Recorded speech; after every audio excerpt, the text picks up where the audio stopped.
Bonjour à tous, je vous retrouve pour la nouvelle recette de la semaine et cette fois-ci, vous verrez, on va utiliser pas mal de fonctions du Thermomix, mais ce n'est pas une recette Thermomix, c'est la recette de ma maman. C'est une de ses tartes préférées qu'elle avait réalisée lors de la fête du village et c'est tout simplement une tarte salée. On va dire dans l'esprit d'une quiche, c'est une tarte pomme de terre Münster. Et oui, je mets tout de suite pour cette nouvelle année en place les valeurs de l'Alsace avec les pommes de terre et le Münster. Alors pour cela, j'aurai la chance d'utiliser le couvre-lame éplucheur pour vous montrer la fonction épluchage. On va en profiter pour utiliser notre découpe minute pour le tranchage des pommes de terre. Et on va utiliser le Thermomix pour la recette de la pâte brisée. Voilà, c'est un tout en un. Donc cette recette est réalisable avec tous les Thermomix. Pour la pâte brisée, bien entendu, et pour tout ce qui est découpe minute et couvre-lame éplucheur pour le 5 ou pour le 6. Voilà. Après, vous pouvez faire comme vous le voulez. C'est vraiment pour vous montrer une petite recette qui me fait plaisir et comment on peut cumuler et utiliser aussi son Thermomix de façon libre. Alors, on va tout simplement commencer par l'épluchage des pommes de terre. Donc, je viens de verser 600 g d'eau dans mon bol. Je vais venir disposer donc le disque éplucheur sur la lame de couteau, comme ceci. Je viens mettre une goutte d'huile, toute petite goutte d'huile, c'est juste pour l'amidon présent dans les pommes de terre, ça vous évitera de finir en soirée mousse. Et je viens mettre ici mes 800 g de pommes de terre. Donc là, vous voyez, ils ont un format vraiment différent. On va tester. Je viens mettre le couvercle sur mon Thermomix, bien entendu. Je reviens ici et je viens chercher le mode épluché qui est tout simplement présent là. Et on part pour 4 minutes. Voilà, les 4 minutes viennent de se finir. Je découvre avec vous le résultat qui est plutôt pas mal. Vous le voyez, mes pommes de terre sont plutôt bien épluchées et on voit surtout toute la mousse avec l'amidon.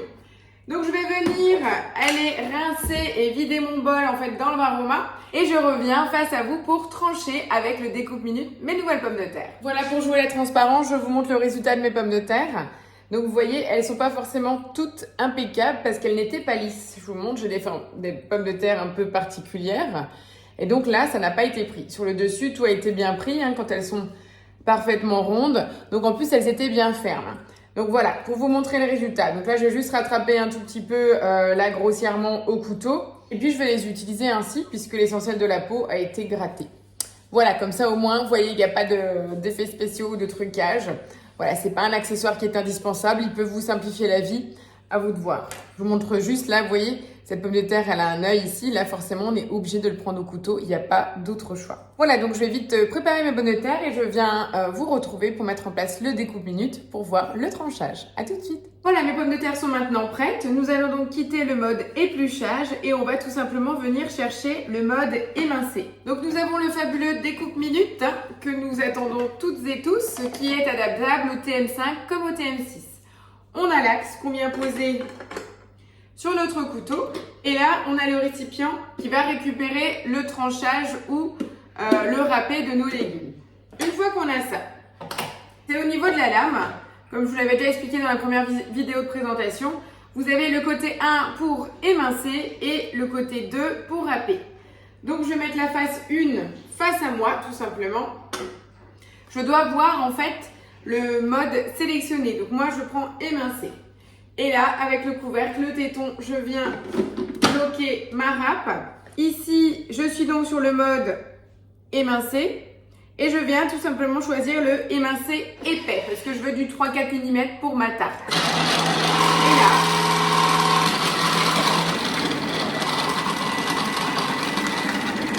là, et voilà, donc là c'est quand même super rapide. Il n'y a pas de temps, vous voyez, on sélectionne juste la forme, donc émincé, fin ou épais. Et là j'ai donc mes 600 g de pommes de terre qui sont tranchées. L'avantage c'est que je retire l'axe.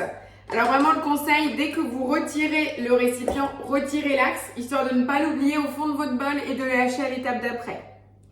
C'est du vécu, alors autant je préfère vous le dire, on retire l'axe et là on a nos pommes de terre. Maintenant qu'on est prête, je vous conseille, vous allez transvaser vos pommes de terre dans le saladier et les recouvrir d'eau puisque maintenant nous allons procéder à la préparation de la pâte. Donc quand vous tranchez vos pommes de terre, il faut savoir qu'il faut toujours les stocker dans de l'eau pour qu'elles ne brunissent pas. Je vous montre le résultat des massages. Voilà, on a vraiment quelque chose de vraiment très sympa et c'est ce que je vais venir disposer sur ma tarte. Allez, je recouvre les pommes de terre d'eau et je vous retrouve pour la pâte brisée XL. Voilà, troisième étape pour cette fameuse tarte, la pâte brisée. Je prends le format XL puisque j'ai un plat de 28 cm de diamètre.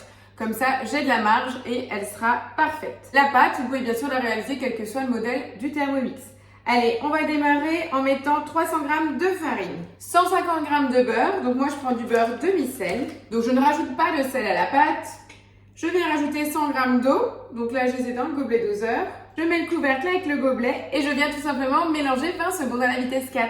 Vous m'avez vu ce morceau de minster? Généreux, hein. Donc là, c'est un minster qui est vraiment bien fait. Donc autant vous dire qu'on va le sentir dans la chaumière. Voilà, la pâte brisée est prête. On va venir maintenant l'étaler. Vous allez voir, après, c'est un jeu d'enfant. Je viens fleurir rapidement mon silicone. Alors voilà, ma pâte est prête. Je vais donc venir renverser mon bol sur le silicone et faire des petits à-coups pour récupérer la matière. On en est là. Et là, je vais tout simplement démonter mon bol pour pouvoir récupérer la pâte qui est coincée dans l'axe grâce à ma spatule. Voilà, une fois que j'ai étalé mon disque de pâte, je viens tout simplement le décoller et l'enrouler à nouveau sur mon rouleau et je vais venir garnir mon moule. Voilà, une fois qu'on a notre pâte brisée. Alors là, j'ai fait la pâte brisée classique avec du beurre demi-sel. On aurait pu rajouter des graines de cumin entières aussi dans la pâte, si vous aimez. Moi, je sais qu'avec mon fils, je préfère le mettre en poudre plutôt qu'il ne croque dessus. Voilà, une fois qu'on a ça, on va venir garnir tout le fond de notre tarte avec du minster. Allez, c'est parti. Donc là, je viens trancher des morceaux généreusement et je viens couvrir tout le fond. Voilà, maintenant qu'on a garni généreusement le fond de la tarte de minster, donc là, faut compter quand même à peu près 250 g de minster, hein, vu la taille. Moi, j'ai un moule de 28 cm de diamètre. Une fois qu'on en est là, eh ben, je viens d'égoutter mes pommes de terre et je vais prendre toutes les rondelles qu'on vient de découper et je vais venir les disposer en rosace, joliment sur le dessus.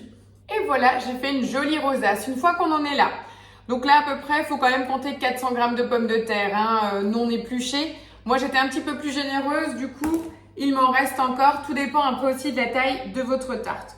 Là, avec le reste, c'est pas grave. Je vais les cuire à la vapeur et ça me fera un accompagnement pour un autre plat ou avec du poisson.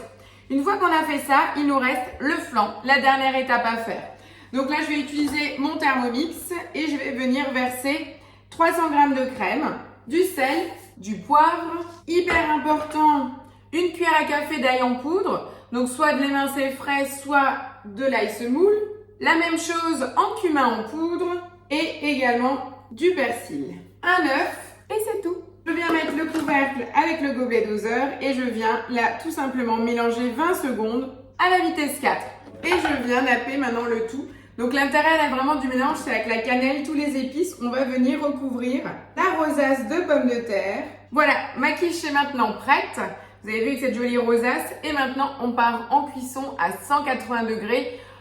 À minima 40 minutes, je dirais. Après, tout dépend aussi nouveau la qualité de votre four. Surveillez voir. Mais vous allez avoir une belle rosace de pommes de terre. Elle ne va pas bouger. Donc, prenez vraiment bien le temps de les disposer. Prenez bien les grosses pommes de terre sur les contours extérieurs et les petites à l'intérieur. Voilà. Après 45 minutes de cuisson, vous pourrez passer à table avec une simple salade. Mais c'est un repas goûtu. C'était simple, mais j'avais envie de vous partager le mode épluché. Une petite vidéo sur les découpes minutes encore une fois. Et surtout vous montrer que le Thermomix, on peut l'utiliser juste pour des petites étapes et on peut créer ses propres recettes. On n'est pas obligé de toujours suivre une recette en guidage.